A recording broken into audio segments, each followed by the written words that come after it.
Hello friend, welcome to my YouTube channel. आज का video ये है शब्द शक्ति। शब्द का अर्थ बोध कराने वाली शक्ति शब्द शक्ति कहलाती है। जो शब्द का अर्थ बोध कराती है वही शब्द का अर्थ बोध कराने वाली जो शक्ति होती है उसे शब्द शक्ति कहते हैं। जितने प्रकार के शब्द होंगे उतने प्रकार की शक्तियाँ होंगे। शब्द तीन प्रकार के वाचक, लक्षक एवं व्यंजक होते हैं। शब्द कितने प्रकार के होते हैं? तीन प्रकार के वाचक, लक्षक और व्यंजक होते हैं। इन्हीं के अनुरूप तीन प्रकार के अर्थ, वाच्यार्थ, लक्ष्यार्थ एवं व्यंग्यार्थ होते हैं। शब्द और अर्थ के अनुरूप ही शक्ति की तीन शक्तियाँ होती हैं। शब्द और अर्थ के अनुरूप ही क्या शक्ति की अनुरूप ही ये शब्द की तीन शक्तियाँ होती हैं। ये शब्द है, यहाँ पे शब्द की तीन शक्तियाँ होती हैं। शब्द की तीन शक्तियाँ होती हैं: अभिधा, लक्षणा एवं व्यंजना।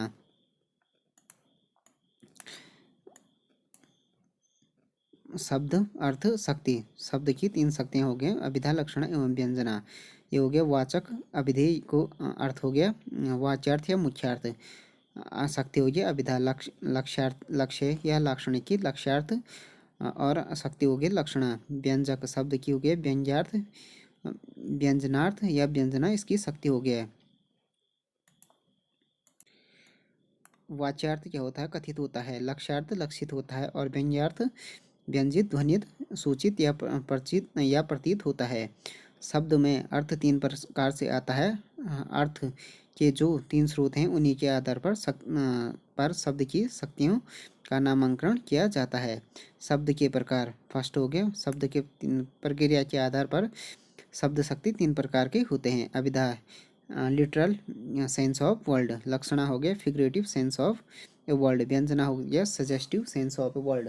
तो ये हो गया अभिधा। लिटरल में होता है इसका शाब्दिक या वास्तविक अर्थ जो होता है उसे अभिधा कहते हैं। फिगरेटिव मतलब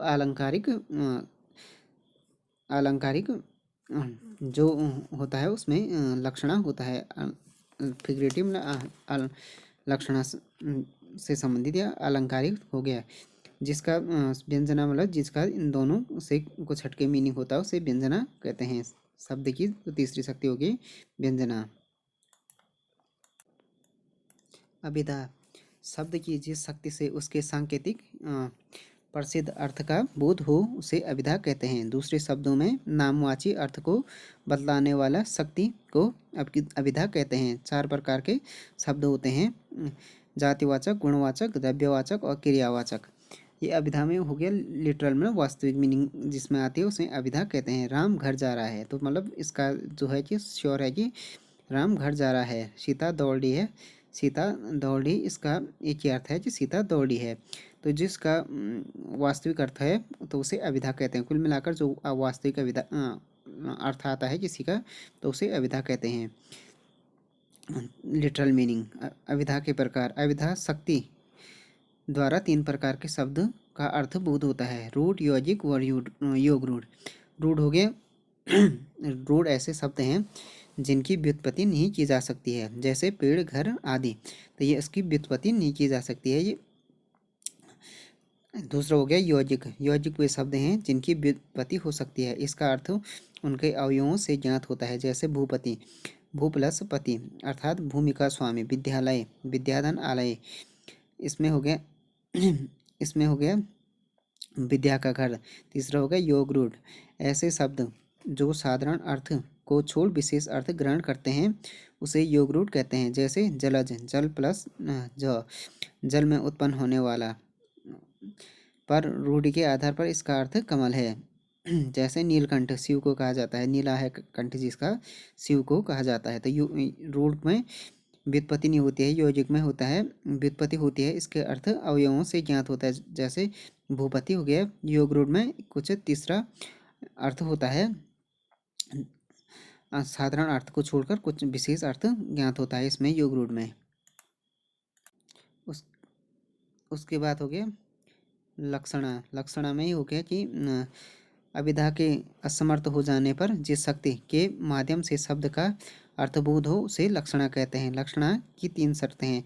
लक्षणा क्या हो गया कि जब अभिधा के असमर्थ हो जाने पर क्या हो, शक्ति के माध्यम से, जिस शक्ति के माध्यम से शब्द का अर्थबोध होता है उसे लक्षणा कहते हैं। मतलब फिगरेटिव, मतलब कुल मिलाकर अलंकारिक शब्द इसमें आते हैं। मुख्यार्थ में बाधा, इसमें मुख्य अर्थ लागू नहीं होता है, वह बाधित असंगत हो जाता है। जैसे सोहन गधा है, इस वाक्य में है कि सोहन व्यक्ति, गधा पशु कैसे हो सकता है। यहाँ गधा का अर्थ है मूर्ख लेना पड़ता है, समझा जाएगा सोहन मूर्ख है। दूसरा हो गया मुख्यार्थ एवं लक्ष्यार्थ में संबंध। मुख्यार्थ बाधित होने पर उस शब्द के लक्ष्यार्थ मुख्यार्थ से संबंध होना चाहिए। जैसे सोहन गधा है, गधा का लक्ष्यार्थ मंद शुष्क या मूर्ख मुख्यार्थ से संबंधित है ये। दूसरा हो गया प्रयोजन। रूढ़ि का अर्थ है प्रसिद्धि, यह प्रयोजन का अर्थ है प्रसिद्धि। इसमें शब्द के अर्थ के लिए तर्क नहीं होता है। जिस अर्थ में सदा से प्रचलित शब्द है, शब्द ठीक है, वही अर्थ लेना पड़ता है। जैसे 9 2 11 होना का अर्थ है, अर्थ भाग जाना होता है, जो रूढ़ या प्रयोजन हो गया। तीसरा हो गया व्यंजना।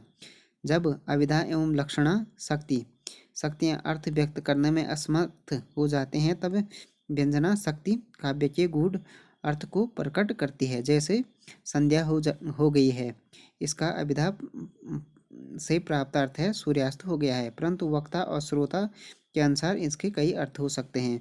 तो इसमें हो गया व्यंजना में जब अभिधा और लक्षणा शक्ति क्या होती है, व्यक्त करने में, अर्थ व्यक्त करने में असमर्थ हो जाते हैं, तो व्यंजना शक्ति काव्य के गूढ़ अर्थ को प्रकट करती है। जैसे ही क्या हो गया कि एग्जाम्पल संध्या हो गया, तो इसके लिए हर आदमी के लिए क्या है, डिफरेंट डिफरेंट अर्थ है। संध्या हो गई मतलब शाम होने वाली है। जैसे किसी आदमी को किसी आदमी की तो छुट्टी हो जाती है, इस टाइम पे अलग अलग अर्थ है। किसी आदमी को जिसका रात को काम हो गया उसके लिए क्या हो गया, काम पे जाना हो गया। तो इसके लिए अलग अलग वक्ता और जो श्रोता है उसके लिए अलग अलग अर्थ हो जाते हैं व्यंजना में। लक्षणा एवं व्यंजना शक्ति में अंतर। लक्षणा के लिए मुख्यार्थ में बाधा आवश्यक है, किंतु व्यंजना के लिए मुख्यार्थ में बाधा की अपेक्षा क्या है, गूढ़ार्थ व्यक्त होता है। लक्षणा शब्द शक्ति के मुख्यार्थ और लक्ष्यार्थ की कहीं न कहीं आपस में गुण या लक्षण में समानता होती है। इसके विपरीत व्यंजना में मुख्यार्थ और व्यंग्यार्थ में कोई सीधा संबंध नहीं होता है। लक्षणा से केवल एक अर्थ की प्रतीति होती है, जबकि व्यंजना शब्द शक्ति द्वारा प्रसंग के अनुरूप अनेक अर्थ की प्रतीति संभव है। लक्षणा शब्द शक्ति अर्थ तक ही सीमित है, जबकि व्यंजना शब्द शक्ति शब्द और अर्थ दोनों में रहती है। तो फ्रेंड्स, ये वीडियो हो गया शब्द शक्ति के बारे में। शब्द की जो 3 शक्तियाँ हैं, अभिधा, लक्षणा एवं व्यंजना, उसके बारे में हो गया video. Thanks for watching this video. If you like this video, please subscribe my channel and like, share and comment on this video.